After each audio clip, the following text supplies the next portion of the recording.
part of the Earglue Media family of podcasts.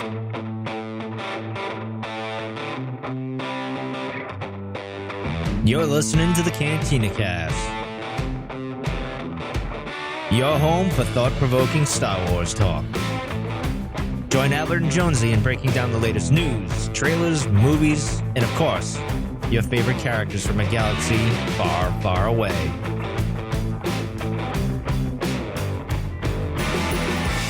Hello, everybody, and welcome to the Cantina Cast. My name is Albert Padilla, and this is episode 300, McClunky. No, it's The Mandalorian, and it's a kind of a big monumental episode, I think. And I'm probably overplaying that or overselling it, but there's somebody here with me who swore, absolutely swore, they would not be here for episode 300. And look, lo and behold, please welcome to the show the Dark Lord of Podcasting, Mike Rondo. Mike, welcome to episode 300. Yeah, You're here. I didn't want to do this. I really didn't want to be here. I didn't think this was a big deal. You do. I don't think 300 is a big deal. But Jonesy was chasing aliens or got abducted by aliens. I don't know what's going on there. So I came in. Of course, it's not that hard to lure me in here when it's about the Mandalorian. So it wasn't that hard. So, but here I am. It's now becoming a running gag. So I might as well just stay on the show all day, every day. Not only that, I'm doing the Mandalorian Monday, Mando Monday. So it's like this week, you're going to have me 3 times because there'll be 2 episodes of Mando Monday this week and then this. So, I mean, you're going to get overload. And plus, if you want to count this last week's episode. So, hey, here. Yeah, it's like circa 2015 all over again. It's almost like my Groundhog Day now. That's kind of what this is like right now. But I'm good. I'm happy to be here. It's always fun talking with you guys, whether I'm with you or Jonesy and talking this stuff. So it'll be fun. Yeah. All right. Well, I'm glad you have a positive attitude about I know. this. Well, it's the show. It's the Mandalorian that's doing it for me. I feel refreshed. Yeah. New life. Yeah. So before we get into the Mandalorian, and for those of you that are wondering, we are going to kind of cover episode 1. There's still some things I'd like to get off my chest about that one, but we'll try to focus primarily on the chapter 2 and maybe speculate on where we think the show's going and all of that. So, but before we do, we have just a little bit of news to get into. So there is this small application service that launched over this week called Disney Plus. And Mike, have you had a chance to see this yet? Yeah, sure. I definitely. I think that there's a bit of confusion though. I mean, I think overall it's been done well. As far as like launching, I guess you could say. Yeah, a couple technical issues here and there, but nothing. Well, I wanted to ask you that. Nothing that probably wasn't expected from me anyway. Well, I was going to ask you because you're an IT kind of guy, and with our system at work, with our new system we got like 4 or 5 years ago, things didn't go that smoothly at launch, and we still have gremlins in the system, so to speak, that pop up every now and then. I imagine this is just kind of status quo, but because some people were complaining like, oh, well, this is a bazillion-dollar company, it should be almost flawless. Well, that's not going to really happen. It's a slow rollout. So I was just curious on your take as far as like that goes. Is this par for the course? Yeah, I would imagine. Well, so I have not dug into what exactly the root cause of some of the technical issues are, but I will say from just my own experience in being in the industry, and then certainly with having been a part of a number of launches, whether they're TV station or other applications that you would do with like television or a video game launch or online game, whatever, they always really try to do stress tests and they really try to go above and beyond to ensure that no one has any problems. But it is really difficult sometimes, regardless of how deep your pocketbooks are, and Disney has just shown this, it is sometimes very difficult to anticipate every single aspect of what could possibly go wrong. The best thing that you can hope for is that you have the right people in place and you can resolve it quickly, because I think, unfortunately, we're just kind of in a day and age where I think we expect things to go wrong at launch. And those of you that don't, I think you've got some pretty crazy expectations. But I think it's really about how long, right? I think people are more forgiving these days than they were, let's say, 10, 15 years ago. I think people are more forgiving and understand that, okay, it's going to be a little bit bumpy. I mean, we get games now. We go buy a video game, and the first thing we do is we pop it in, and guess what? We can't play it. Why? Because we got to download it. Right? Yeah, that's true. You got to download. True. You got to wait, another 45 minutes before you can actually play it. So that never used to be the norm. And I remember when that happened, that everybody was up in arms. But now it's just, socially acceptable. It's just something you have to go through. So, but like my own experience with Disney Plus has been pretty positive. I don't think I've only had the little Wreck-It Ralph and what's her name? Yeah, on the first day, that's the only time I had it. So yep, me too. First day, and that's probably because everybody was getting decided to jump on. Their servers were probably getting slammed. It could have been an authentication problem. It could be the actual load itself.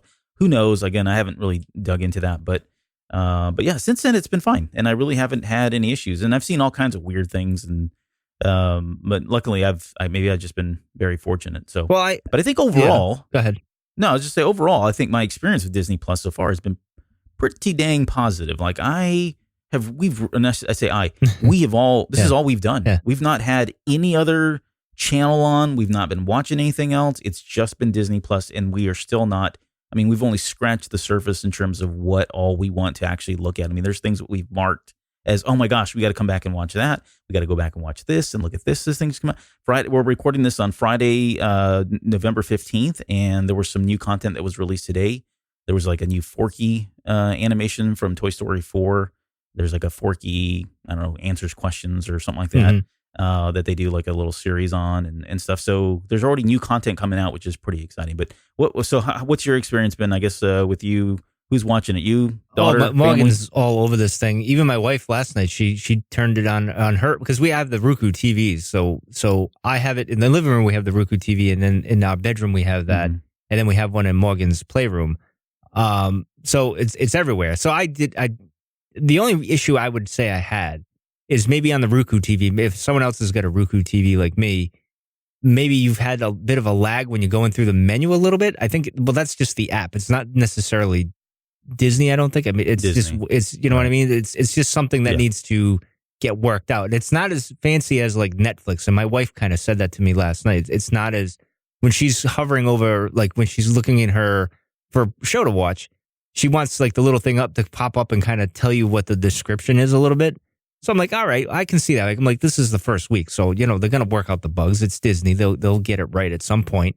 But that was the only real issue I had. I noticed when I was on my laptop watching, because while the wife and Morgan are out there watching something in the living room, and I'm on my laptop, I'm watching it, researching my notes for Mando Monday. So it works out very well there, and it worked out. I think the desktop app is great. You hover over the like, if you got Pixar, you get the clouds that show up and everything. There's animation and everything. I don't get that with the Roku thing at all. But that's not what I really care about. At the end of the day, I'm looking for the show that I want to watch, right? So that's all that really matters. The only real issue I had was the lack of telling us when we could like download the app and then kind of be ready. And I kind of feel like they did this little sneaky thing, because you were able to watch The Mandalorian before me. I planned to do it like at 6 a.m., boom, download it and do that whole thing. But apparently you did it like that night, right? We were on Discord, and I had to forget who it was. Someone said, hey, I've got it, or I see it now. And I went, what in the world? This is like 11 p.m. my time, Central. So I went out there and checked. Sure enough, there was the app. So I pulled it down. I think by midnight, maybe 12:30, because I ended up doing some other things, because I was like, wasn't planning to watch it. So I wrapped up whatever I was doing. But by 12:30, I think I was already in on my first episode, and I ended up watching it twice. I went to bed like 2:30, 3 o'clock that morning after watching it, having watched it twice. I think I've watched the first episode about 14 times already. Yeah, me too. I saw it quite a few times. So, which is good. I like that. But I think that was my only thing, the lack of, it's like they did this like sneaky rollout thing. It was sneaky. Yeah, you know what I mean? And I wouldn't... Right, it was phased approach, the silent phased approach kind of thing. And I don't have a problem with that, really, because I was able, like, you were able to watch it, then I was able to watch it, and then later on during the day when people got up and everything, then there was a bit, that's when you get the Wreck-It Ralph thing, which I thought was rather amusing that they used Wreck-It Ralph for that. So I'm determined, I think, that they just made Wreck-It Ralph Breaks the Internet just for that one moment. That whole movie was made just so they could do that. That's my thing there. But anyway, other than that, I'm excited about it. I'm looking forward to it. I think the weakest thing is for like the they don't have the original shows too much. You get the Mandalorian and stuff like that. But the Mandalorian, I keep saying the wrong thing. The Mandalorian, the problem with that is we had that, and I'm glad we had 2 episodes this week, because if we only had that one, I think I would have lost my mind, to be honest, because especially after the bombshell that dropped. Right. I would have been like, all right, you kidding me? And even today, I'm like, I get mixed emotions, but we'll get into that when we get into the thing. But I got to get used to the once a week type thing now when it comes to the shows like that. And I like it, especially because it works out for the show Mando Monday. So I like it that. Other than that, I think they need to add more content. And I know this is a like a slow phase into things. So I get that. I just think that, and it goes back to our point. I think last week we talked about it, is that Kenobi will probably be here before you know it. So, but in any case, overall, very positive. I would agree. Overall, very, very positive. It's a good direction. It's the first week. And they're going to improve it. And I think they improved, like with all the lag and everything. It seemed like that day they were kind of on top of it, but that's just my thoughts. Right. But anyway. No, I would agree. I'd agree. And given the current costs, because it's going to go up at some point, folks. Sorry. Yeah. But I think it's a steal. Oh, yeah. It'll be honest. Like $13 in 2 years or something like that, I can imagine. Right. So, but probably worth it. So, yeah, no, it all depends on what all's out there. But given their roadmap, there's quite a bit of stuff here. So, let's talk about. I thought we were done with this. Really, I did think we were done with this whole scene, but apparently we're not. Yeah. So there's, so as part of all the movies that came out and the releases as part of Disney Plus, we got the 4K editions of Star Wars, which I was not expecting. And if you've not had a chance to go watch Star Wars or any of the originals in 4K, my gosh, I can, at least for me, I've seen these movies a billion times, like many of you have. I can see a huge difference in the 4K. It's really about the textures. You can see all of the textures of all the characters, their costumes, the type of materials the Jawas have, right? Just go watch episode 4, and it really is different for me. But that's not what we're here to talk about. We're here to talk about beating a dead horse for the last 20 years. Yeah. Yeah. So it's the 40 years. Yeah. No, 20 years, right? Since a special edition. Exactly. So, but so 4K, great, awesome. And they went through and did this like ninja edit again on the Han Solo and Greedo scene in the bar, in the canteen. Well, George did this, right? This was supposed to be the 3D version, right? Like, so this is funny because so everyone's raving about it. So I go and I watch A New Hope, and I just get right to where it is. I just get to 40 minutes into the movie, whatever the hell it is. I get to it, and I'm like, all right, well, it's all right. It's all right. And then we get to the line, McClunky. And the shot, I'm like, George, all right. I mean, listen, I know over the years we've had this friendly banter, us fans and him, over the things he's done. It's this loving thing that we do, right? And he embraces it. He wears, Han shot first shirt when he's on the set of Indiana Jones and that. He embraces the goofiness between the two of us. It's a mutual love and respect thing. We get that. He's the maker. This is how it goes. But I got to say, George, what were you doing? Were you drinking a little too much Skywalker wine here? Because I don't understand this. Unless it's one last I love you to us fans of I'm going to tweak it one last time just to annoy the hell out of you. And it's going to be the scene that you all can't stand. And maybe McClunky is his way of saying, yeah, it's clunky. So I'm just going to make it worse. And here we go. Yeah. I have no idea what to think of it. Does it take you out of the element for a half a second? Half a second, it does. At this point, it does, right? Because we've just all been through this so many times. This scene is like the Michael Jackson of Star Wars scenes. Michael Jackson was alive in the 80s, and then he had a couple of facial surgeries, and then he had some more plastic surgery. And then by the time he died, he looked nothing like exactly he did originally. That's exactly what this feels like to me. It's the Michael Jackson of Star Wars scenes. I can't. I'm surprised. I just didn't even watch it anymore. I mean, George. I don't even care. I want Greedo. Fine, just change it. Let Greedo kill Han Solo. How about that one? Can we get that one in there? Well, that's coming in 20 years. That'll happen. Yeah, exactly. And that's going to screw up the Force Awakens, but whatever. I don't know. I don't know why, because George didn't release these. The 3D movies never took shape. I saw The Phantom Menace, and that was the only one. The others didn't happen. Yeah, I think we had a trailer for one of them. Yeah, I think one of the others. Yeah, maybe the Attack of the Clones he had a trailer, but none of this ever happened. So George did it. Okay, would this been on the 4K? So maybe 5 years ago, this would have been already done. Like this controversy would have been. Can you imagine if that happened 5 years ago? Well, you would have been over it by now. But I'm surprised Disney, looking at it, didn't say, "All right, okay, we're just going to go with the the Blu-ray version here. We're not gonna." But maybe they just figured, "All right, we'll do the 4K thing and go from there." I'm just surprised Disney said, "Yeah, all right, let's go with it." And yeah, throw it in there. Why not? Yeah, I mean, Sure. what the heck? I mean, I don't know. It's very. I'm over it. I really am too. I mean, care. it's not going to bother me. It'd be like a half a second. I'll be like, "Oh, George, I love you too." But that's about. Here comes that scene. That's about it. So McClunky. I just don't know where the hell the McClunky came from. Like what? I don't know, but I'm glad it's a meme and it took off like it did. Oh man. Anyway. All right. Enough of that.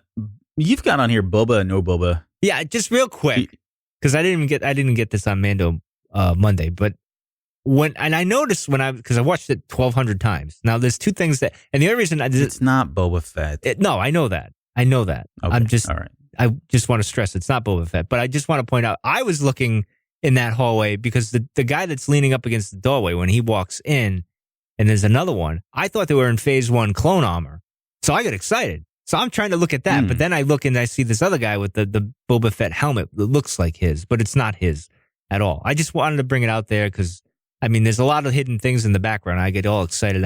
And Disney Plus, you sneaky little guys, you made it so you can't screen cap or screen capture on your phone at all on the app. Yep. I've tried it. No, you sneaky devils, you. I'll just leave it at that. I can't do it on any of the Apple products, obviously. So it doesn't allow you. So sons of a gun. We're supposed to analyze and break these things down. We can't work this way. But anyway, let's get to the main show. Enough about this Boba Fett. Well, I got one more thing, and it's not in the show notes. Right. I'm gonna throw you a curveball here, right. But Jedi Fallen Order that came out this week as well. Yeah. Did you pick that up? All right. I was about to, right before we came on air. I hadn't been on my PlayStation in about a year because I've been playing my arcade 1-ups for the past year. So I went and I got the software updated on the PlayStation. So I went to go and order the Fallen Order. I was going to I'm all right. I'll just do it. Joe was talking about it in Discord. I'm like, I'll just do it. I shouldn't do it, but I'll do it. And then I'll yell at Joe and I'll say, this was horrible. Why did I listen to you? So I go to punch it in. And then I remember my credit card that I had, it expired and I got a new one and I never changed the date in there. So I'm going into the thing. I can't remember my password to go in and change that. So I got to do that later.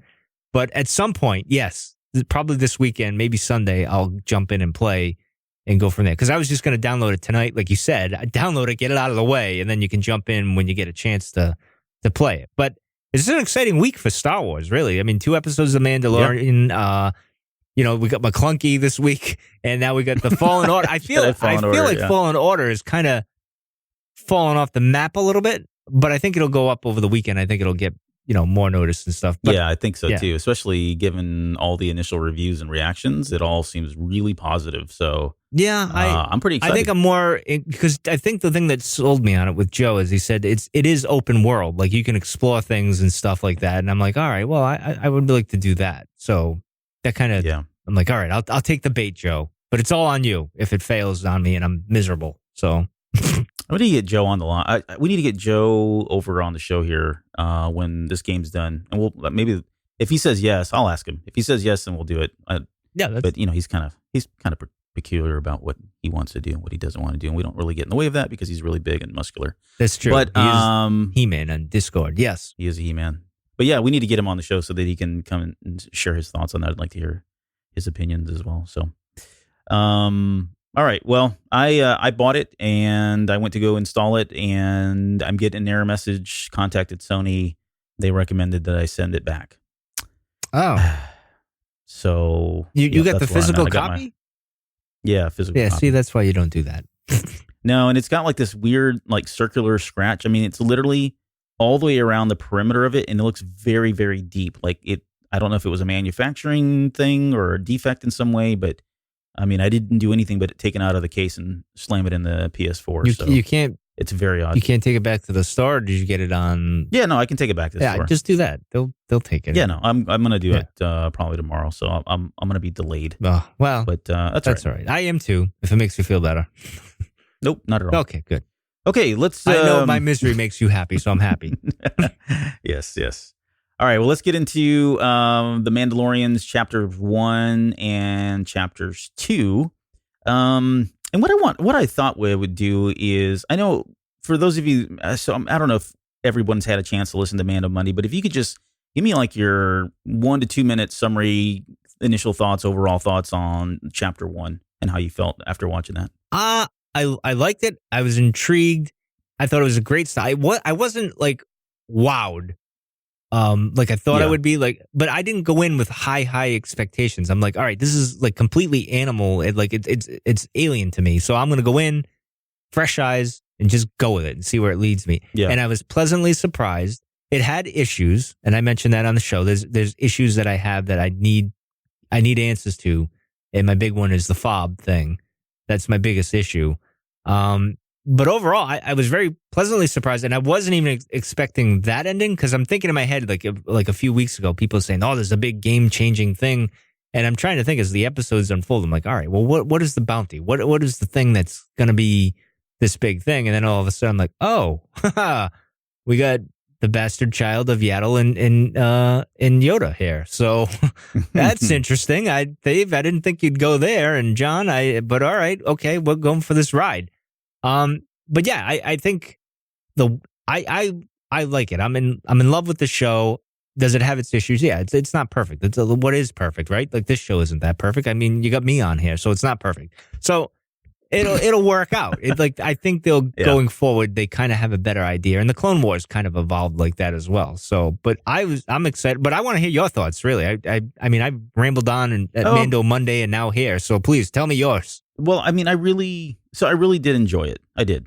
I thought it's huge. It's like a huge step forward in like to the future of Star Wars, and I think it's something that we've been asking for, quite frankly, needing for a very long time. And that's Star Wars, some kind of Star Wars TV, live action TV. I agree.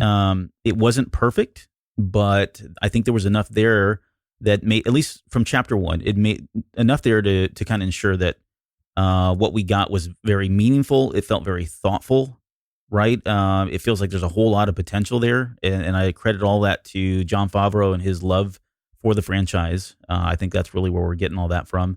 I felt like it was tense. There were moments in that first chapter that were almost tender, I guess, at the very end, for lack of a better word. It was funny. I thought it was gritty enough for Disney Plus. I know people have gone back and forth about, it wasn't gritty enough, and no, it was too gritty, and See, I kind of disagree. I think kind of right in the middle. Yeah, there. I think it was pretty good. I mean, there was some dark things that were. I mentioned this on Mando Monday, like going for the glands. Right, they were going to cut his glands out there. The guy gets cut in half. You don't see it, but you see his legs drop, and you know you can. It's implied what happens. I mean, for God's sakes. And I just thought there was, and he shoots IG-88. I didn't see that coming. I mean, 88, IG-11 out of nowhere. I didn't see that coming, and I was like, oh, all right, that's what I wanted. I wanted that double crossing, backstabbing thing, as we mentioned very briefly on last week's episode, right?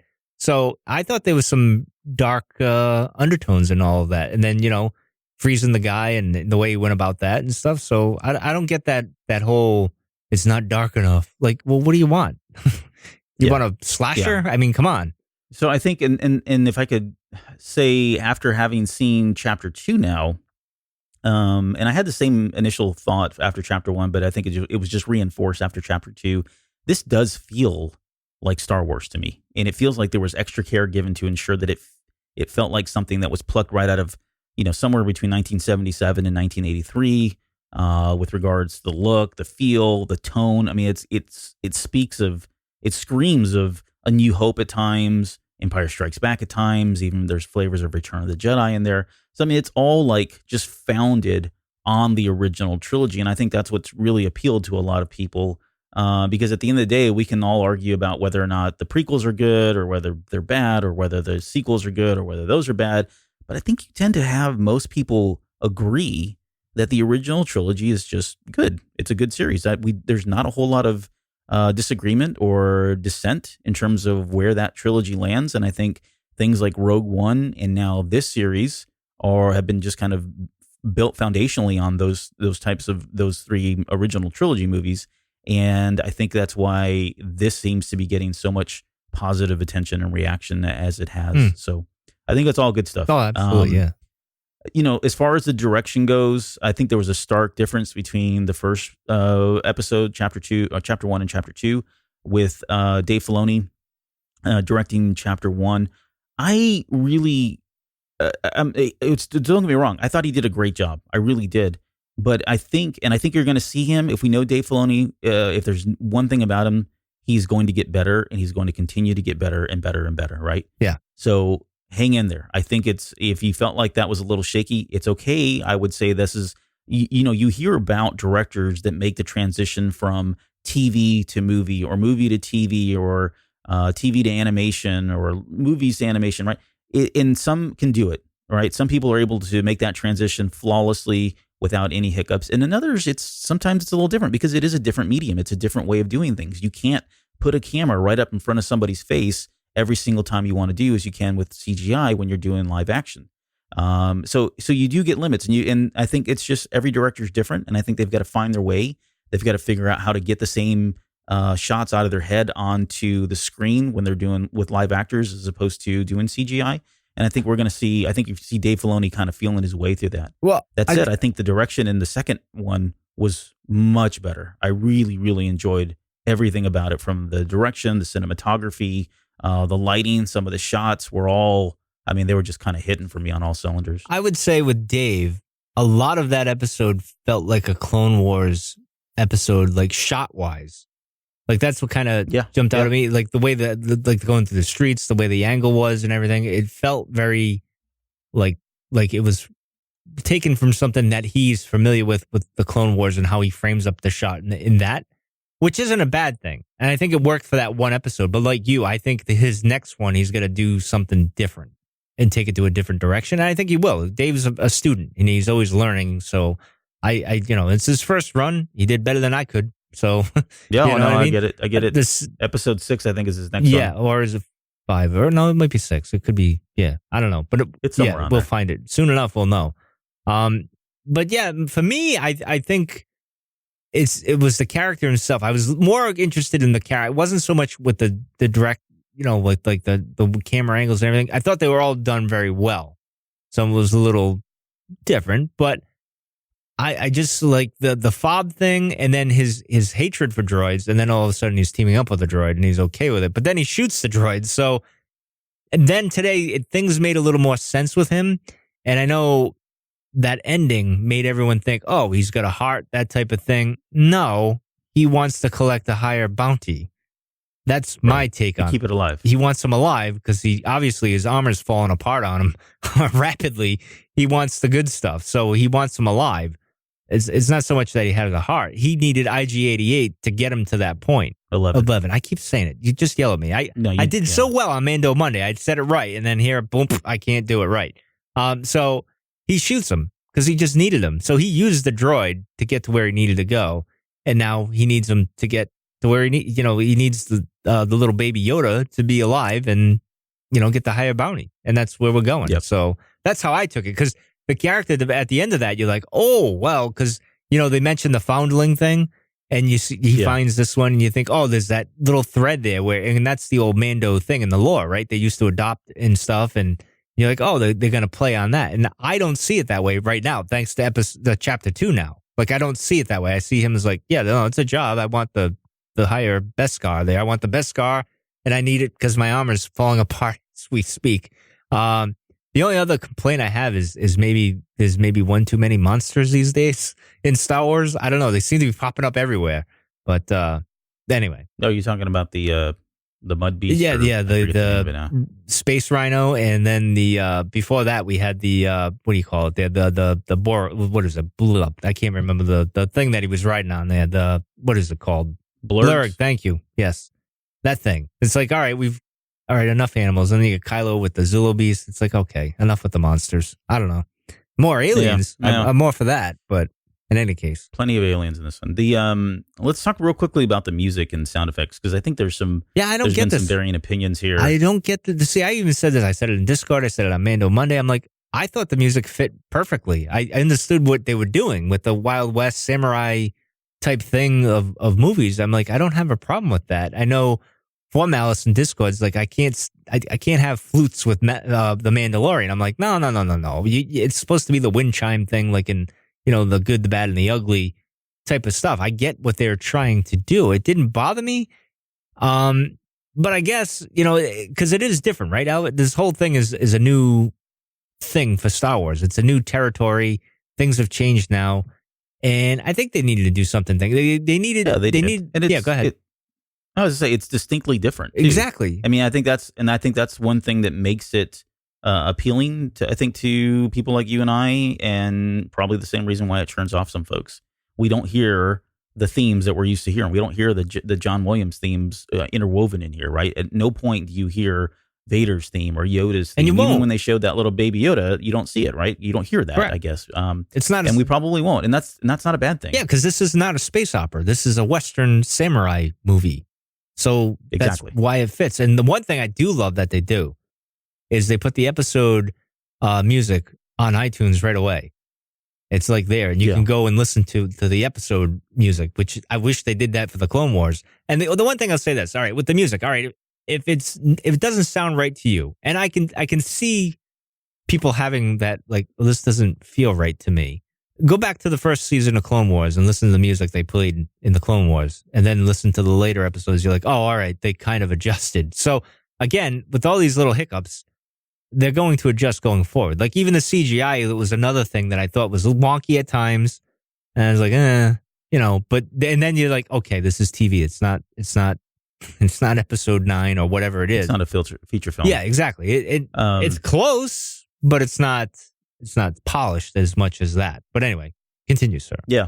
No, so I'm with you on the music. Definitely different. I mean, there was one track that seems out of place to me. It's not a bad track. And I've heard it twice. It was in chapter 1 and in chapter 2, and I'm not going to really maybe we'll bring it up another time because I don't have a problem with the music. There's only one chapter that if I try to give somebody the benefit of the doubt about whether or not something didn't feel Star Warsy, then maybe it's that one track. I think it's when they're crossing the big the big crevices in the ground on the blurs.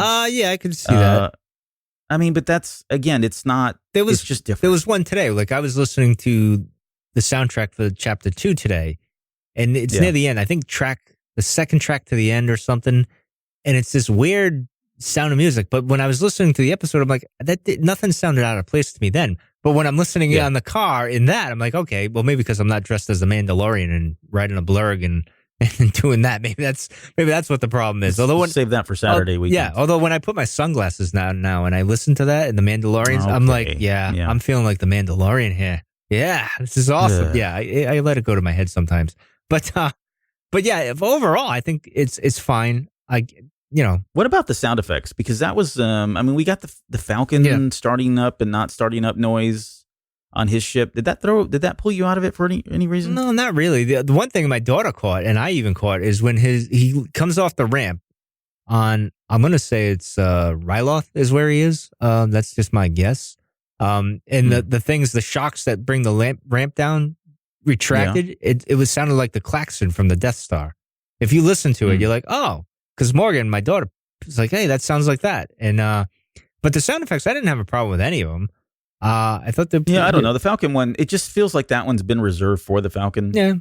But we heard it there, and I don't know. Maybe I'm just being a little. I don't know if it bothers me because of the audiobooks, they kind of play that type of. Yeah, I mean, anytime they get an opportunity to do it, they throw that's the sound. It's right? a familiar thing. The carbon freeze chamber sound effect, it's very subtle, but when he throws Horatio San's character or grabs him and puts him in the carbon freeze, you can hear it kind of starting up. It's that that probably didn't do it any justice, but you can kind of hear that. That was kind of cool because it's like, okay, yeah, that's and a lot of definitely people, a sound I've heard with carbon freeze. People had a problem with that scene because like, why didn't his hand freeze? He pulls his hand out before it freezes. Oh yeah, you can see it. I watched it yesterday when he does it. He throws him in and it starts and he pulls his hand right out. So come on, I mean, you gotta.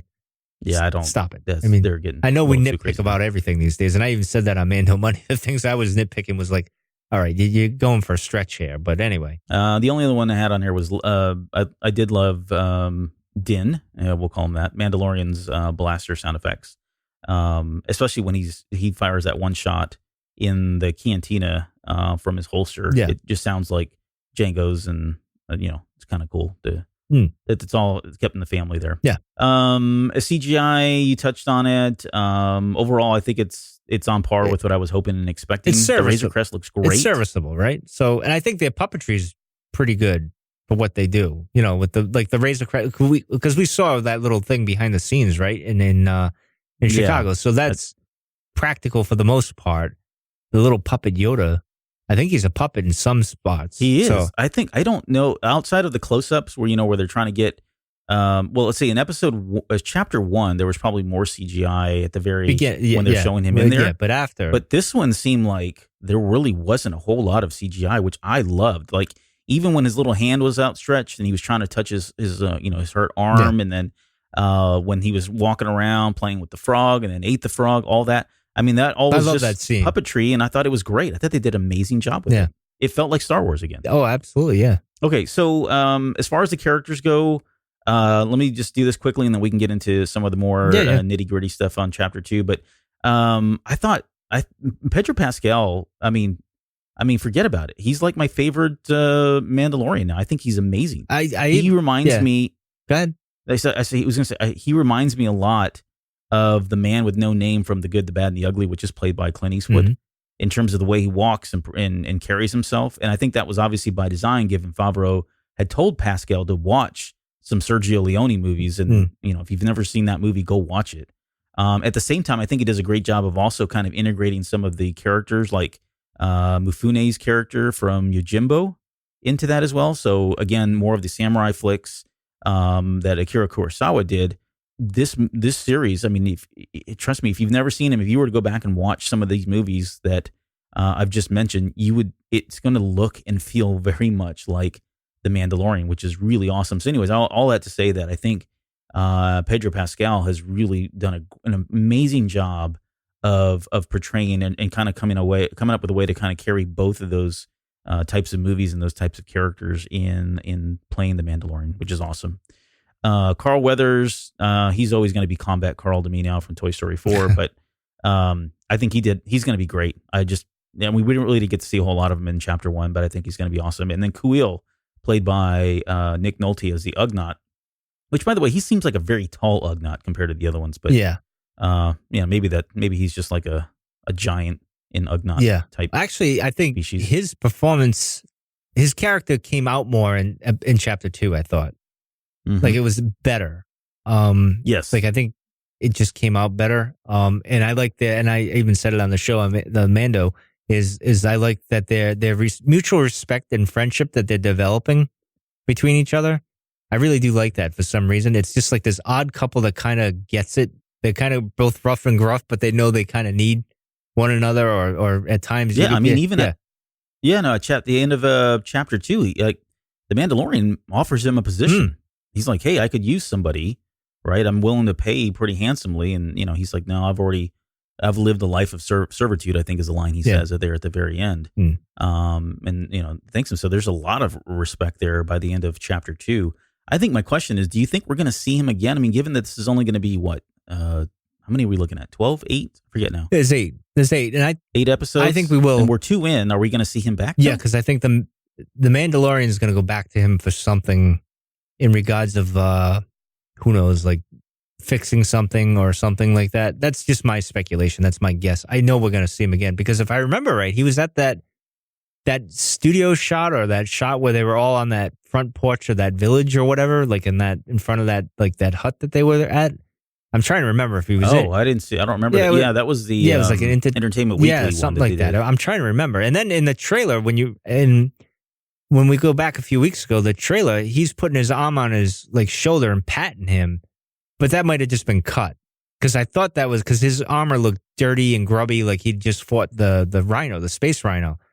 So maybe they cut that part out because they were on the ship together and stuff like that. So I'm not sure.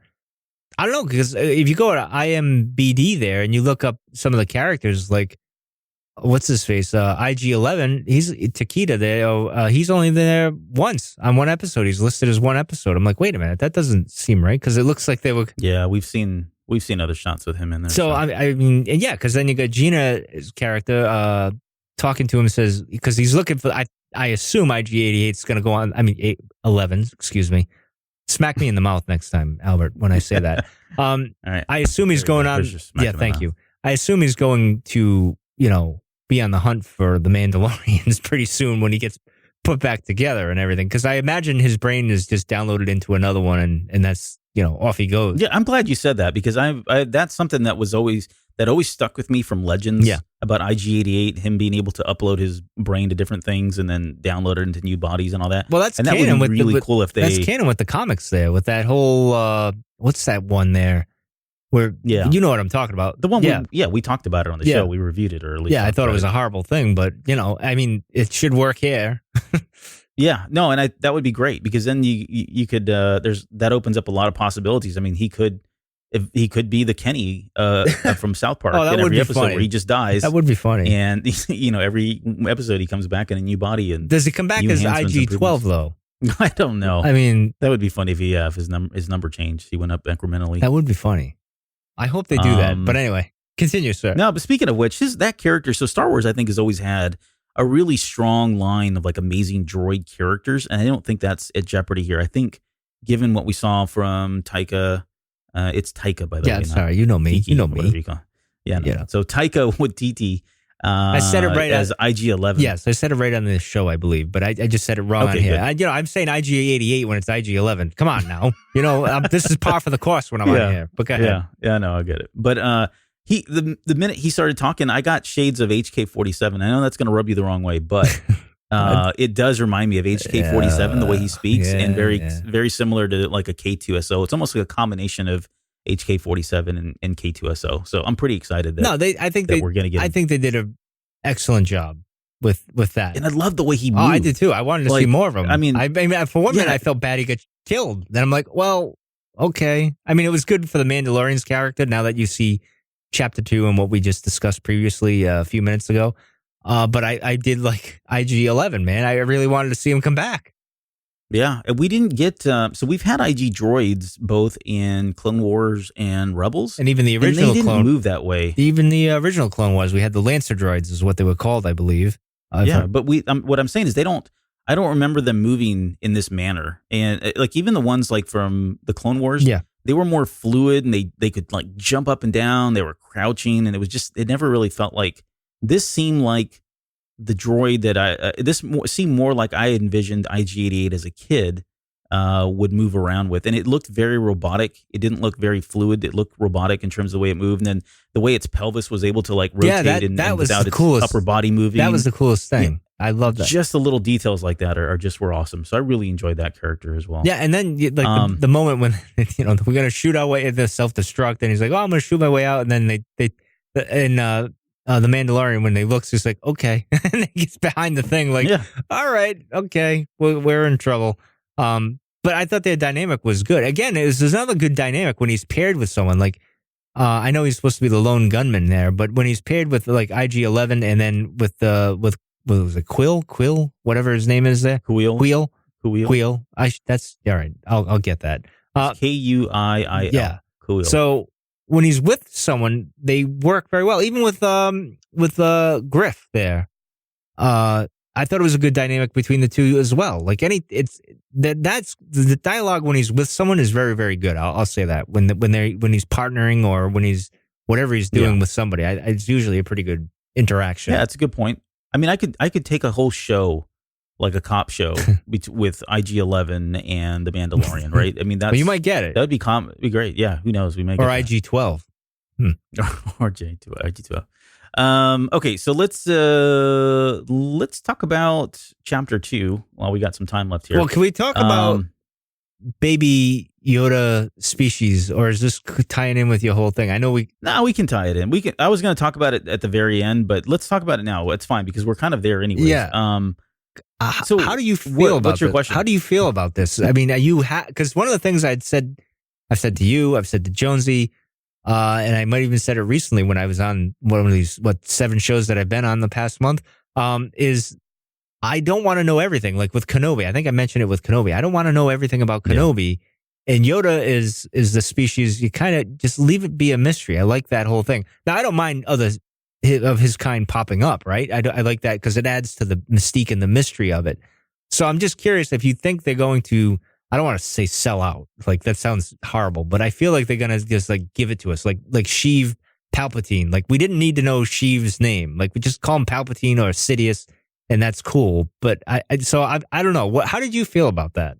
I'm okay with what they've done. Okay. I will say I was pretty surprised as was everybody. Was not expecting that. I think at one point we speculated earlier this year when we were talking about the Mandalorian and what that the asset was. We speculated that it was a child. I don't think we had any. Well, I know we didn't. We didn't. I said Ben Solo, but that was wrong. That was very wrong. That was wrong. Yeah. But yeah, I don't think any of us were expecting it to be this Yoda species. Now, I've heard a lot of people speculate about where this child came from. Everything from the clone, Yoda and Yaddle, yeah. Bastard child. I don't believe it's that. No, I think he's his own thing. If he's a clone, I would say probably not, because I think that's just that's the goal. I think they want to clone. Let's hold on. So save that thought, because I'm with you there in one of my theories. Okay. So I think those are probably two that I would rule out. I like the idea that it just being a species, another Yoda. I think to me that's more intriguing, because that gives me, it doesn't feel like everything has to be connected. Now, to your point, I don't need to know everything about the species. I assumed that it was Force sensitive at the end of Chapter 1, but it didn't give us any kind of clues as to whether or not. Obviously, in Chapter 2, we got a major clue that kind of gives that away. But I think so if I could, my theories here, and get your tinfoil hats on, because I'm going to go off on a ledge here. I'm hoping, for selfish reasons, so that I can say I'm right, I'm hoping that they are trying to harness, and I'm going to say it, I think they're trying to harness midichlorians from Baby Yoda, because that species just has a naturally high level of midichlorian counts. Mm-hmm. And they're using those midichlorians to preserve Palpatine, or keep him alive after the events of Return of the Jedi. Now, that makes sense. If that was to be true, So, and I don't know, but if that was to be true, something major would have had to happen. Jon Favreau would have to have known that Palpatine was going to be in Episode 9. Well, they could retcon it. Like, he could have been developing, and then they talked and said, "Hey, by the way, we could do this." Yeah, that type of thing. It kind of ties in. The other hole that I poke in my own theory here is we've not heard anything about midichlorians for the most part. If you read Secrets of the Jedi, it's in there. I got that book. Yeah. It's in there. Yeah, I mean, they make references. It's a blurg. It's like a little blur. A blur. Yeah. Well, so you got to write that blurb, time. Yeah. Anyway. Yeah. Oh boy. So yeah, it would be like a big step forward, and I don't know that maybe. And if the only thing I can think is Favreau, if he really wanted to, kind of support George Lucas and that whole thing, because I think midichlorians were supposed to originally play in the original sequel trilogies, at least from George's books. It was supposed to go into a lot more of that, or not books, but the screenplays. So that's one theory. The other theory is just simply they are cloning it. To what end, though, right? I mean, what do they have to gain? What are they trying to solve by cloning these Yoda creatures? And I can't, for the life of me, think of why they would want to do this. I mean, they don't want to. Why would they want to introduce Force sensitive people? It seems like the Emperor, the First Order, everybody's in a much better place on the dark side, not allowing Force sensitive people to rise up. And we see that in The Last Jedi, and they kind of allude to that, right? That there's a new order that's coming, and that seems like something that Snoke was scared about. And, Palpatine's probably scared about too. So why would they want to clone them? Well, the client's talking about the natural order of things. Like, he's trying to get back to the Empire being what it is, and maybe he's thinking this Force sensitive child could help out some way.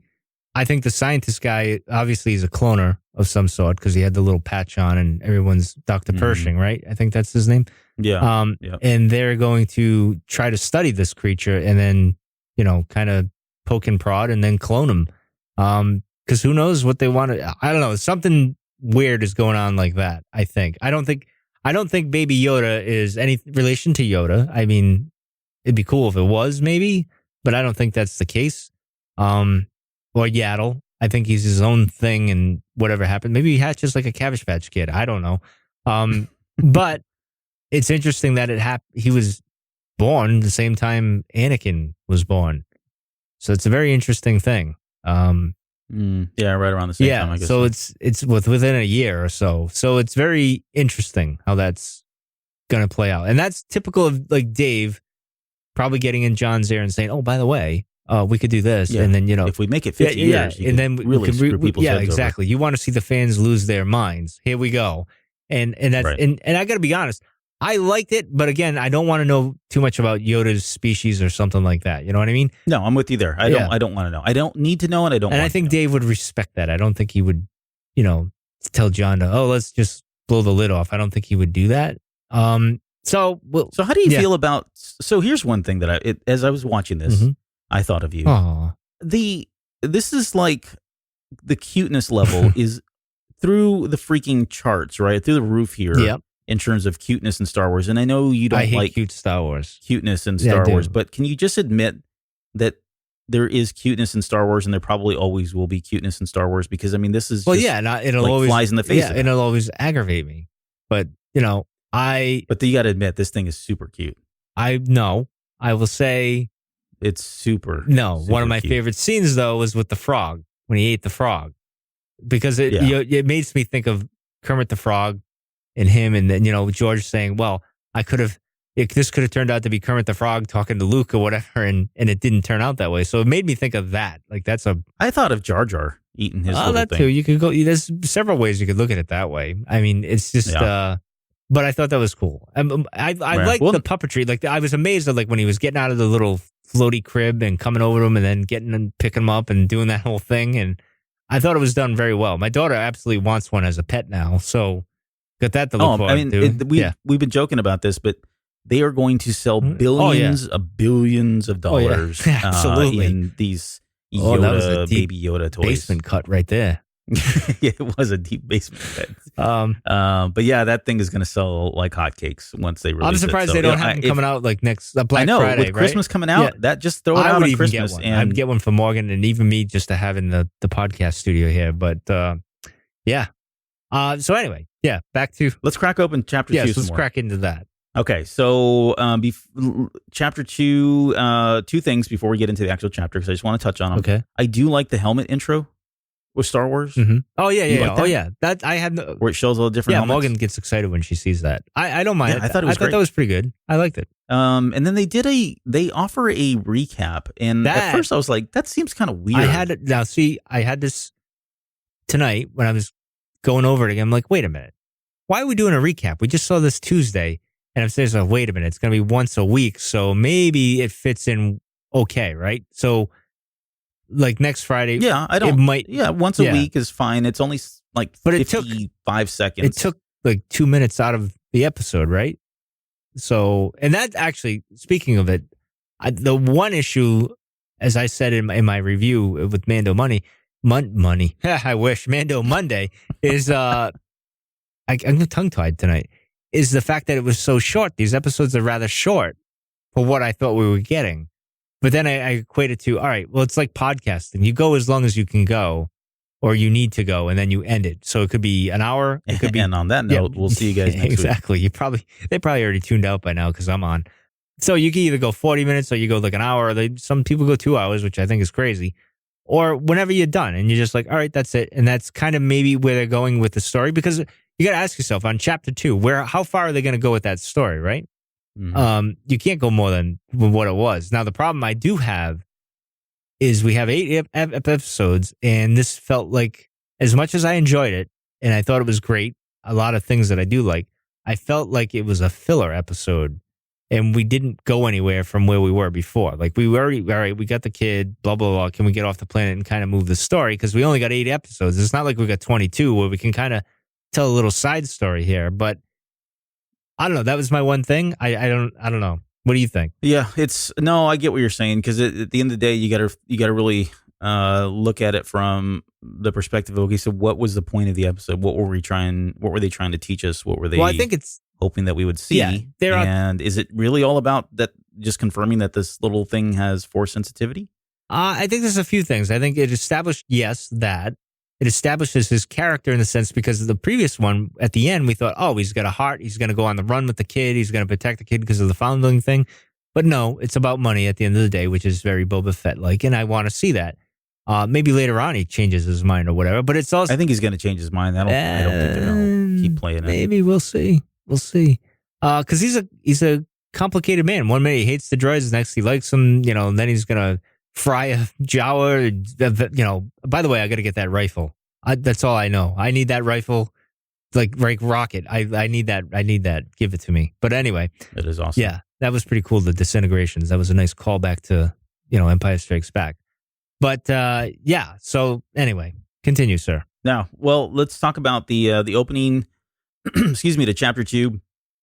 Obviously, very reminiscent of Tatooine. I mean, you couldn't. It's you didn't know Ryloth, any better, though, right? You thought that's where you were. Pretty there. sure it's Ryloth. It's not Tatooine because it rained. Number one, which I thought was great. Like they set it up with the rain, and then they had the mud with the space rhino there, so it worked out well. It's not like he walked upon it; and it was just mud there. It worked out perfectly. That little detail was nice. But anyway, sorry. Yeah, I don't think it's Ryloth. I think it's like Avalar 7 or something like that is the name of the planet. Well, here's my other gripe. I know that, like they said, the concept art is supposed to clue you in on things, which I love the ending, by the way. Like I stare at the end credits. I don't do this with any other show, but that I like. Look at the concept art because us with this show, we love art. Star Wars concept art, we do crazy for it. But yeah, I don't know. But anyway, continue. Sorry. No, you're good. The fight with the Trandoshans, I thought was pretty well done. I like the way they edited that one versus some of the fighting in Chapter 1. Yeah. It was crisper and it was pretty nice to follow, but it does kind of tell us that the Trandoshans they also had their own tracking device. Well, again, the fob thing.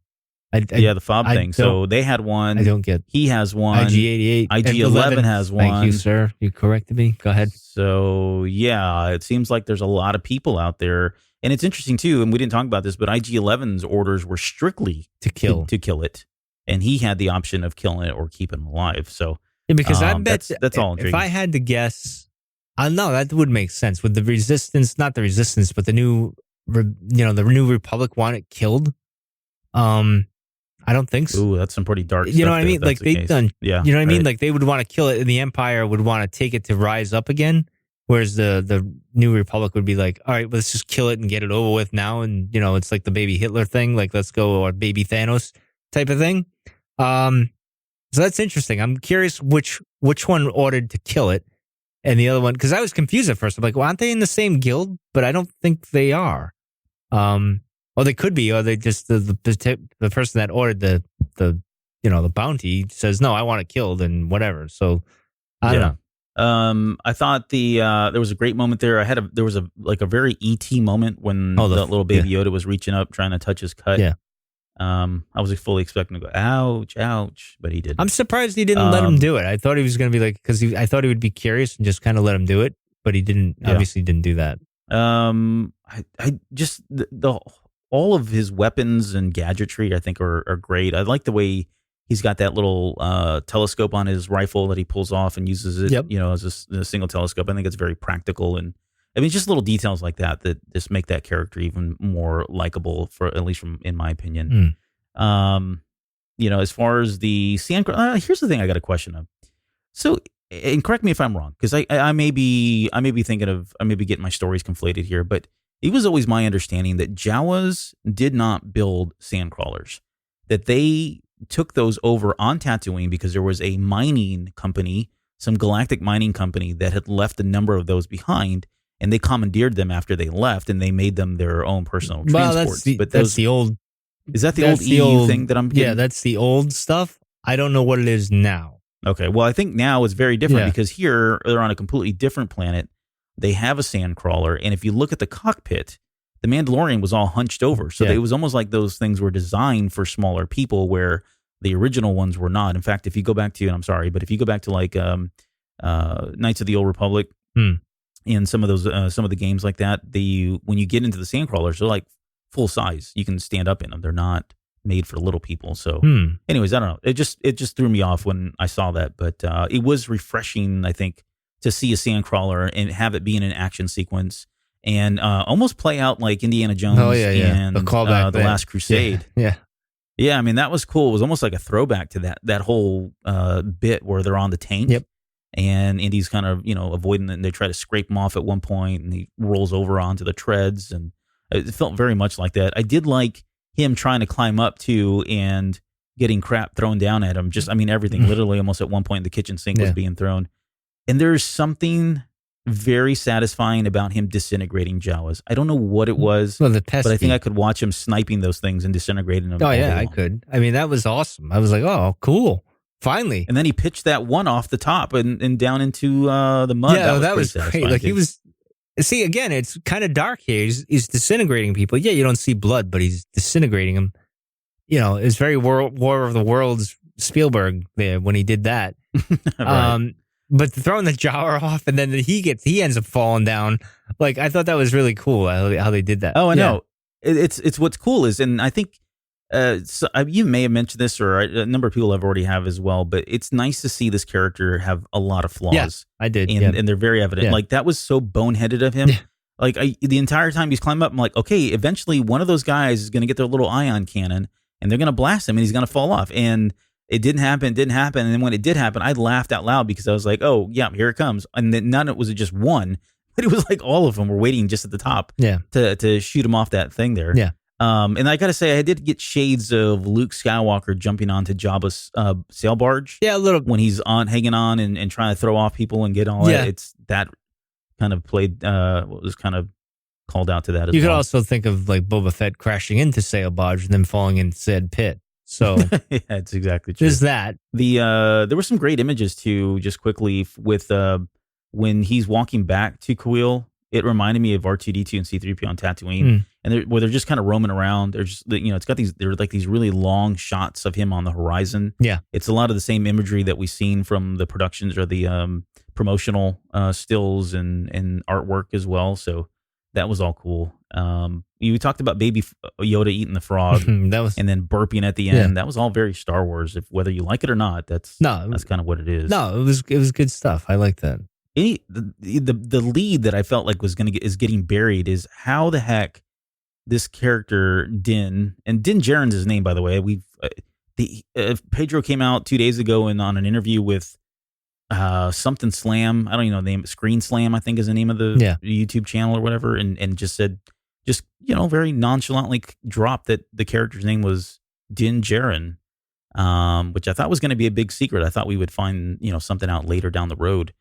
But anyways, when he was sitting there and he was speaking Jawa, like to me, that's the lead that's been buried. It's like, where in the world did he learn that? Did he learn how to speak Jawa? Well, see, the thing with the Jawas, I think after Luke and all that, like after the things collapsed, especially there on Tatooine, things collapsed. Jawa's not in charge. They got to go somewhere else. So some of them probably got together and took off to wherever they are now, and now they got red eyes because they're evil, type of thing. But I laughed hysterically at that whole negotiation thing, and he starts. You understand this? Yeah, exactly. Because then he busts out Star Wars, the flamethrower. Yeah, and then he's like, "Oh, you Wookiee or whatever." It was great. I'm like, "Oh, that's funny." Yeah. It was good stuff. But yeah, it's crazy that whole thing. But I do feel like this was as fun as it was. It still felt like a filler episode, and it was mentioned. I mentioned it on Mando Monday, and I saw it today in Discord where I think not Josh. I forget who said it, but they had mentioned that I liked that there was, I don't know who said it, but they liked that there was no talking for like 10 minutes in that episode 2. I thought that was great because it was all Pedro doing the motions with the helmet and you could feel his emotions, and that's not easy to do with the helmet trying to show the expressions, and he pulled it off. And I agree. I echo what you said earlier about Pedro. I think he's doing an excellent job at the character. I even said after seeing chapter 1, I'd said to, I think, Joe in Discord, I think he's probably one of my favorite characters. I think I like him more than Boba Fett in Django. Yeah, no, I would agree. He's like just jumped immediately to the top. Now, granted, we've gotten a lot of him, and really, if you think about it, we didn't really get a whole lot from the other two. Yeah, correct. But yeah, whatever. So, were you expecting Baby Yoda there to be force sensitive there at the very end? I thought they did it sooner than I thought because we got one more for this one, and then we move on to something else after this. I thought they would have waited till the last thing to do it, but I assume because it's a Yoda species there, and you're gonna be like, all right, well, obviously it's got to be force sensitive, man, right? We have no evidence that it wouldn't be because from what we know, we have every reason to believe that it because is, of right? Yaddle and Yoda, you're like, all right, well, it's got to be. Especially the green, very much looking like Yoda. I mean, come on. I don't know if I like the way they did it though with the space rhino there. I don't know if I like them doing it there. I don't know. We'll see. Yeah, they called it a mudhorn. Oh, is that what they call it? Yeah.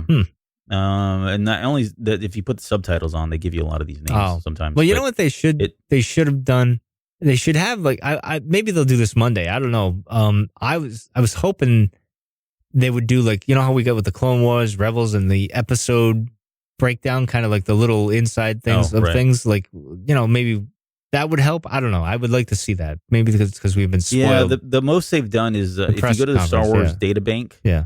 The databank has some entries from the show already. So, but that's all I've seen anyways. Can we talk about Knifegate? I know, because Fort Malice had an issue with this, right? And you and I seemed to. And I did to some. I had a little slight issue with it too, because I'm kind of a mountain man at times. Well, I told my daughter, she's like, "Why has he got it? Why is because he's doing his gear, and he puts the knife in. He goes, why does he have a knife? He's got a thing." I go, because you always have a backup of a backup of a backup of a backup. Always be prepared, like the Boy Scouts, right? So anyway, but go ahead, continue. No, well, I just have I think it's either there's something special about the knife, and I agree with that. I have a theory there, or it's just the suspension of disbelief in that he was able to take that monster of a mudhorn creature out with a single stab, right? And he hit him in the jugular, right with a maybe. Well, I mean, if you know the physiology, you would have to have some. I have pre-knowledge of the anatomy. I do. I know mud rhinos very well, and he hit it right where it mattered.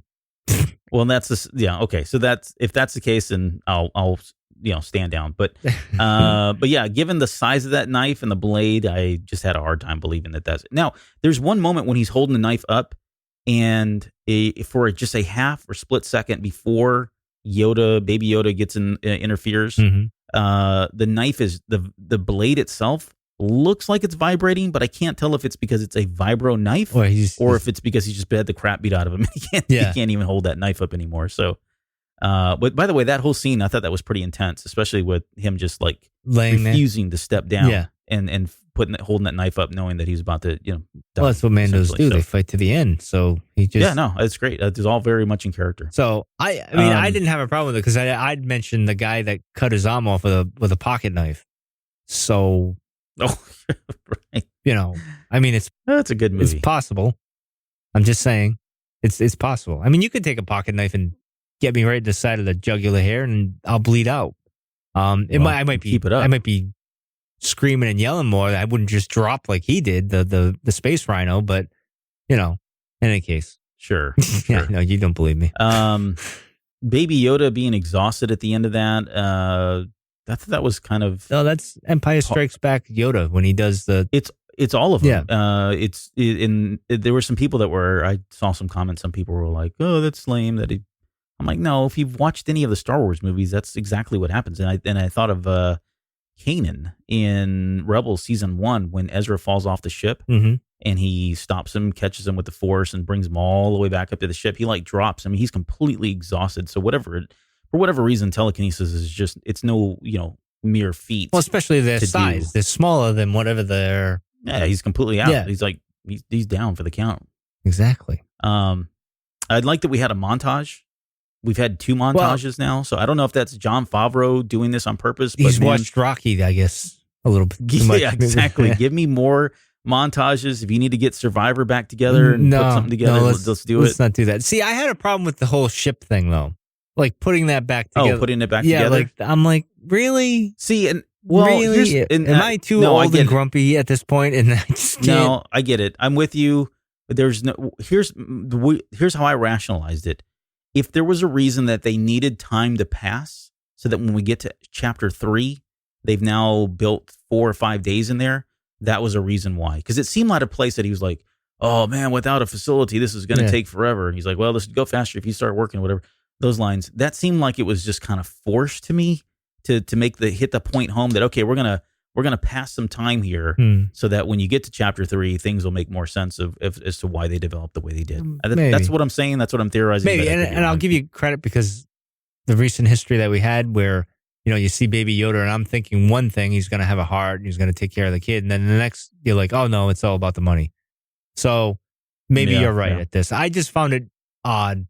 Well, the whole thing, I mean, as much as I enjoyed it, like I liked it, but it felt like a out of place kind of thing. Like I get it. We want to show Jawas and scrap and then kind of throw more BS at the Mandalorian. So he's got to deal with it. And you show his character just dealing with whatever's thrown at him, right? Because that's what you want to do with the characters. You want to throw everything you can at them and make their life miserable to become an interesting character to tell that story. So I get that. And I know when they were telling this story, like with the Jawas, the negotiation with his friend there, that they were talking and everything that happened in that episode will pay off later on down the line, maybe at the season's end or maybe even next season at some point. So there's something there that will tie into something later on. It just right now it just feels a little, maybe we shouldn't have done this at the moment because we haven't seen everything else. I don't know, but that's my feelings. I want to talk about Suga. Oh, I knew you were going to do this.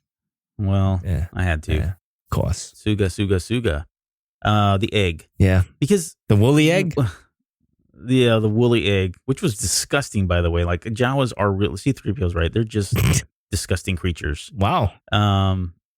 No, they really are. But in Legends, they used to like mate out in public, and they didn't bathe. Do you remember that? No. Okay. I'm glad I go look it up. Folks. Go look up Wikipedia. I'm glad I didn't see that.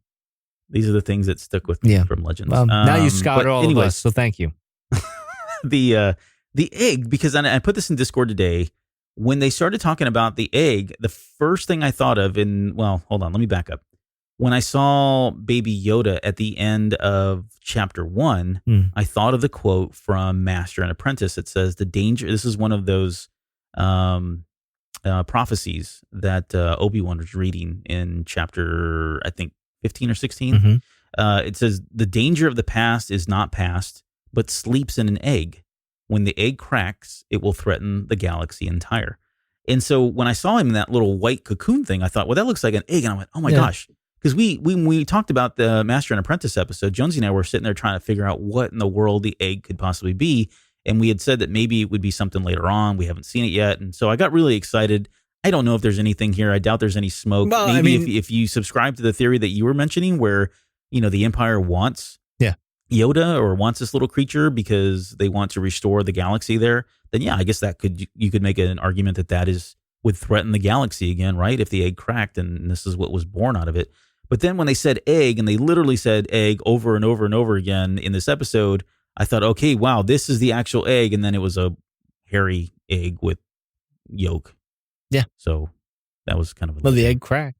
And the egg did crack. So I don't know. Maybe those Jawas are going to threaten well, they got red eyes. They got the eyes for it. So yeah, who knows? All right. Well, do you prefer yellow eyes or red eyes in your Jawa? That's a good question because that didn't cross my mind that these are the off-world Jawas. Yeah, so I think the off-world Jawas are cool, I think.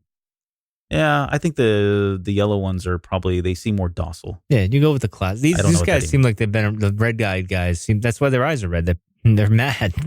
Smoking ganja or whatever all day. Could be. Someone's going to make a meme with, Cheech and Chong and that and the sandcrawler and the red eye. Yeah, all right. But anyway, moving on. All right, and last okay, before we wrap this up, what you got any final thoughts here about where the show's going? And we haven't even seen a lot of the characters, to be honest. So I don't know if we want to speculate too much on that, but just from what you've seen of the characters that we know, especially the Mandalorian, where do you think the season's going? I think it's going in the right direction. I think it's something, like you said, we wanted, and I think Disney did the right thing here, or Lucasfilm, and that they took their time with this one, and well, not time, but more care, I guess you could say, and hit the right notes for the most part. I mean, it's got to grow up and it's got to go through its ups and downs and stuff. But I see a very promising future, and I hope it's around for at least 4 or 5 years. To be honest, that would be nice. But who knows? You got any bold predictions for the season? Well, I don't know. Based on what you've seen so far, it's hard to say because now we got Baby Yoda, the first one, in this whole little adventure, and I'm like, oh, I wasn't even expecting that. So I can only imagine what they're going to do down the line. I mean, if this is the first few episodes, well, what's the season ending going to be, right? Like, because I thought the whole thing would be like, oh, figuring out his identity, him taking the helmet off would be the thing. But nope, we're concentrating on this. And who knows what we're going to get at episode or chapter 4. So I have really no predictions again. And that's kind of a good thing. This is refreshing for me, for someone who's like the last 6 years been speculating, theorizing, this, that, and the other. And then this, for some reason, I said, you know what? I'm not going to go too crazy. I'm not going to get into the spoilers. I'm not going to do all that. I'm just going to kind of enjoy it. And it's a fun adventure that I'm on right now because I don't know what to really expect. I kind of have an idea based on the history of things and what I know that's going on in the past and everything. But, you know, I don't know where we're going with this, to be honest. But we'll see. Yeah, I think it's going to focus, for me, I think it's going to focus, at least from the Mandalorian's perspective, on 2 primary things. I think one, his identity and who he is. I don't think he's a true Mandalorian. I think they kind of glossed tease that a little bit. Yeah. In the flashback with him, right? And his parents kind of stowed him away. He was probably found. He was probably brought in as a foundling. So I think we're going to hear and see all that. And it's going to be one of these stories that we've seen, like kind of like Rey, right? It doesn't matter where you came from. It's a matter who you are and who do you identify with or how do you identify as, whether she takes the name of Skywalker. I think this is the same kind of concept here where he is claiming to be a Mandalorian, but he may not necessarily be a Mandalorian, which I think there's a story there. I think so. I think it focuses on that. They also dropped that little signet. You know, has your signet been revealed or whatever? Oh, speaking There's of which, obviously going to be something there. While you're talking about that, so he's working with this guild with Griff, right? Mm-hmm. But he goes back to the armorer, and it looks like he's actually working for the clan. Like he's giving to the clan. It's not really about himself.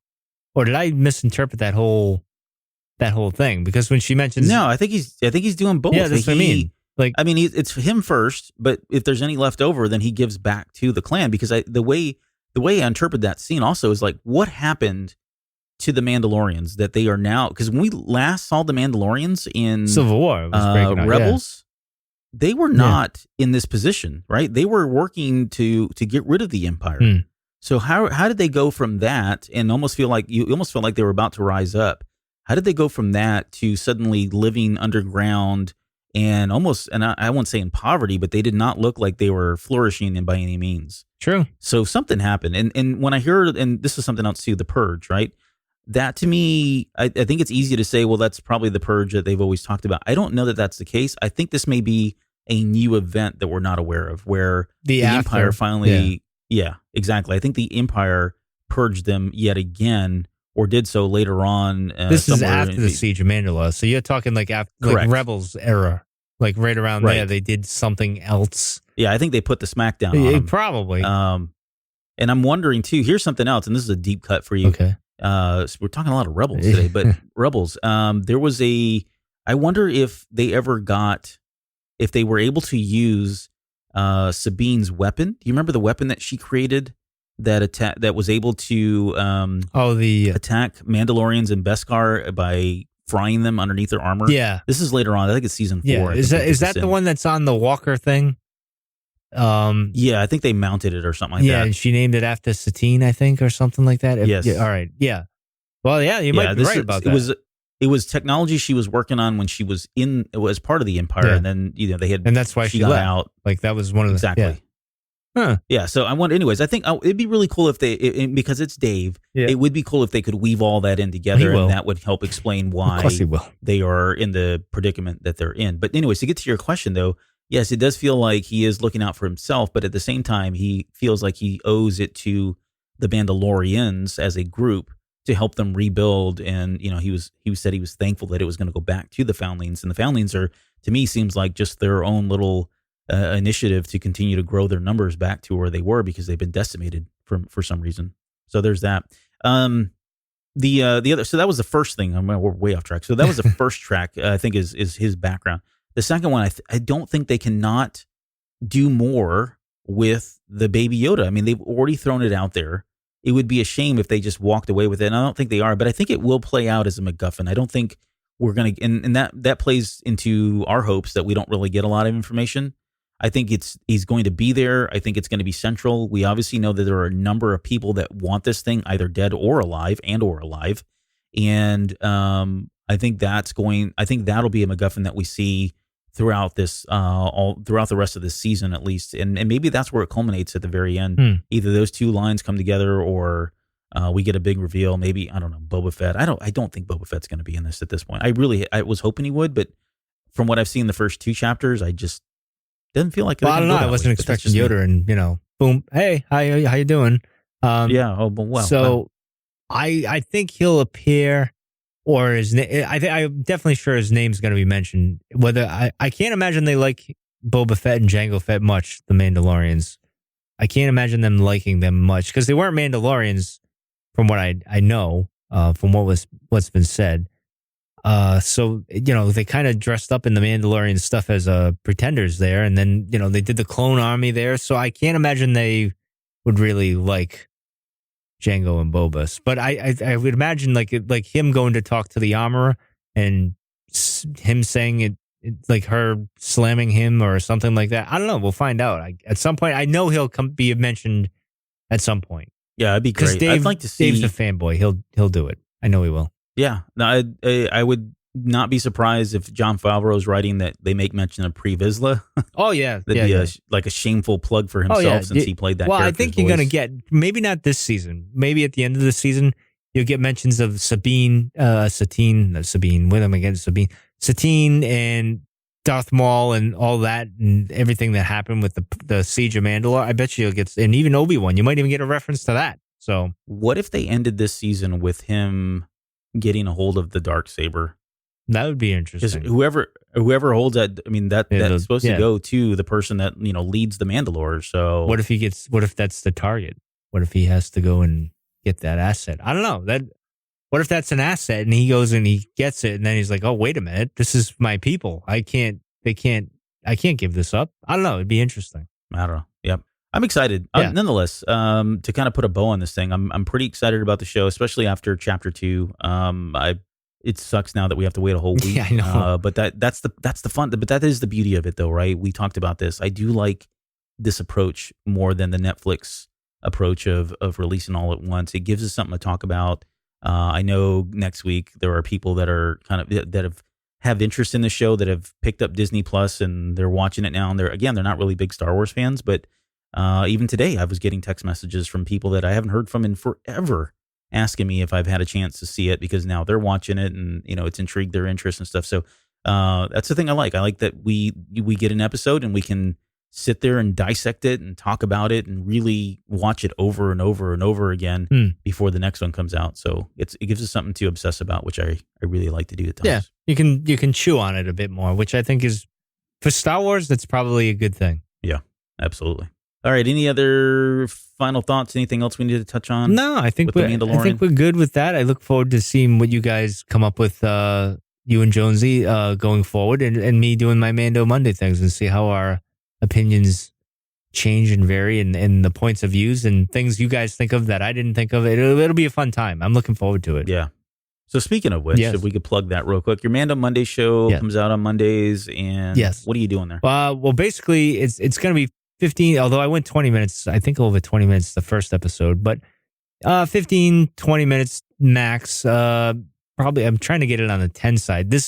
So we'll see. But it's just me kind of giving a quick breakdown of things. I got a few segments. I got the good, the bad, and the ugly, because that's kind of that fits perfectly with it. Very nice, what I liked about the episode, what I thought was ugly about the episode, that type of thing.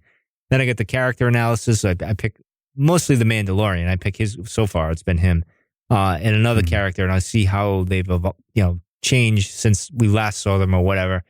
And stuff like that. It's just me breaking down, a quick breakdown, really, and hopefully it spurs the conversation. So if anyone, we've had a good conversation in the Mando Monday channel on our Discord. So jump in, click the link in the show description, come in and join us. And it's been a lot of fun, actually. Good. Yeah. Yeah, no, it's been fun. It's been great. I've Haven't really been in there much, but I haven't really been around much to begin with. Yeah, that's true. Not at least on Discord. That's true. But yeah, I've dipped my toe in there a little bit here and there. Yes, you do. And I was trying to save a lot of it too. I didn't want to just go and start running my mouth off in that channel, and then no one has anything to look forward to on the show. Now, listen, we can throw it to the people if you want. If we should make a latest episode channel with the Mando Monday channel. I mean, I'll let you guys all decide. Let us know if you want a separate channel so we can talk spoilers and all that stuff. But anyway. Right. Moving on, sir. And then what do we got on film appraisers coming up here? They are doing, what is that? The Tiny Dancer movie. What is that? What is that? What's that? Almost famous. Yeah, because I'm not famous. I know that. But yeah, they're doing that. So check them out. I think our friend Katie joined them, if I'm not mistaken, on that episode. So it'll be good to hear old Katie. Hopefully she doesn't drop any Raylo stuff. I'm sure she did drop Raylo stuff just to do it. Because she's with Joe, right? Joe's on the show, so maybe that's happening. Who knows? But check them out. They got a lot of unique stuff talking about movies and stuff. And Clerks is still the best movie. I don't know if... here we go. Do I still have the... Anyway, enough about that. But check them out. Yeah. They're on our network. All right. Next week, we've got... what are we doing next week? Oh, I'm not going to be here next week. I'm telling you right now. He says that now, folks. He says it now. I'm not going to be here. You wait. I can't wait to see you guys next week. No, the Jonesy should be back next week. So we'll hopefully get to finally dip our toes into a show that I've been cooking up in the books here, dealing with life, death, and the afterlife, for lack of a better term. But just kind of a retrospective look at how that all has played out in Star Wars historically, and then what that could mean for Episode 9 and going forward. Very good. Very good. I look forward to joining you on that show. I'm kidding. I'm not gonna be here. I won't. Yeah. I won't. And then finally, thank you to all our listeners, yes. all our Patreon supporters for being the people that you are, because you guys are a bunch of good people, and we've really enjoyed interacting with you both on Discord, in person, and anywhere else we can find you. So absolutely, thank you. Yes, thank you very much. Thank you. All right, dude, we're out of here. Any final words, thoughts of wisdom? I have spoken. Suka. All right, we'll see you next week.